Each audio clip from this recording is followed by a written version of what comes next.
بسم اللہ الرحمن الرحیم۔ السلام علیکم ورحمۃ اللہ وبرکاتہ۔ جی ہاں دوستو، میں ہوں آپ کا اپنا میزبان حکیم حافظ محمد بلال۔ میں اپنے تمام دوستوں کو اپنے چینل پر خوش آمدید کہتا ہوں۔ جی ہاں دوستو، آج جو میں عمل لے کر حاضر ہوا ہوں دوستوں کی خدمت میں، وہ ان دوست احباب کے لیے جو کہ چھوٹا موٹا کاروبار کرتے ہیں، ریڑھی وغیرہ یا کوئی چھوٹی موٹی دکان، اس قسم کا پھٹا وغیرہ، یعنی کہ جو گزارا والا کام ہے جس سے وہ 300-400 ڈیلی کے روزی کماتا ہے۔ تو حالات کے اعتبار سے دیکھا جائے تو 300-400 کوئی معنی نہیں رکھتا، نہ وہ صرف گھی کے پیسے مکمل نہیں ہوتے جو گھی 1 کلو 2 دن میں لگ جاتا ہے۔ تو ایسے دوست جو کہ پریشانی سے گزرتے ہیں، ان سے گزارش ہے کہ جو عمل میں آج بتانے والا ہوں اس کو ہر وقت اپنے کاروبار میں کھڑے ہوئے پڑھتے رہیں۔ انشاءاللہ اللہ رب العزت آپ کے رزق کو وسیع فرما دیں گے۔ دوست، آپ نے کرنا کیا ہے، ویڈیو کو شیئر کرنے سے پہلے گزارش ہے کہ جو دوست ہمارے چینل پر نئے ہیں ہمارے چینل کو ضرور سبسکرائب کر لیں، تاکہ ہمارے آنے والی ہر ایک ویڈیوز، ہر ایک عمل، ہر ایک نسخہ آپ دوستوں کو آسان طریقے سے ملتا رہے۔ یہاں دوست آپ نے کرنا کیا، یہ آپ کے سامنے ہے سورۃ الواقعہ۔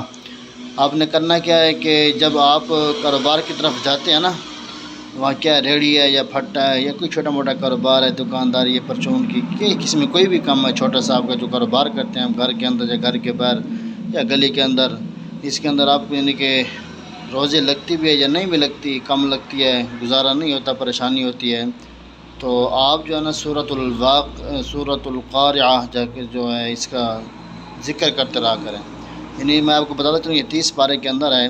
القارعۃ ما القارعہ وما ادراک ما القارعہ یوم یکون الناس کالفراش المبثوث وتکون الجبال کالعہن المنفوش فاما من ثقلت موازینہ فهو فی عیشۃ راضیہ واما من خفت موازینہ فامہ ہاویہ وما ادراک ما ہی نار حامیہ۔ یعنی کہ یہ 10 سے 12 آیاتیں ہیں، چھوٹی چھوٹی صورت ہے۔ جن دوست پڑھے وہ نہیں ہیں وہ اس کو یاد کر لیں تاکہ ان کو پڑھنے میں آسانی ہو سکے، پریشانی نہ ہو۔ اس کا لازمی ورد کیا کریں، یا آپ کو انشاءاللہ رزق اتنا وسیع ہو جائے گا کہ جہاں اللہ آپ کو غیبانہ رزق دیں گے، جہاں آپ کی سوچ وچار بھی نہیں ہوگی، لیکن پڑھنا لازمی ہوگا سورۃ القاریہ۔ یہ دوست ویسے بھی کھڑے رہتے ہیں، گالی گلوچ یا گانا یا کسی اور شاعر و شاعری کوئی نہ کوئی چیز پڑھتے رہتے ہیں، کیوں نہ ہم یہ سورت پڑھیں جس سے ہمیں ثواب بھی ہو اور ہمارا اللہ رب العزت بھی ہم سے راضی ہو، لیکن ہم اس کے ذکر کرتے رہیں۔ تو کتنی بڑی فضیلت ہے کہ جو دوست پریشان ہوتے ہیں رزق کی وجہ سے، وہ رزق کی تنگی کی پریشانی کو چھوڑ دیں، وہ اس سورت کو پڑھتے رہا کریں۔ اللہ رب العزت آپ کے رزق کے اندر برکت عطا فرمائیں گے، آپ کو رزق جو ہے وسیع عطا فرمائیں گے، آپ کی سوچ و وچار سے بھی زیادہ آپ کو اللہ پاک دے گا۔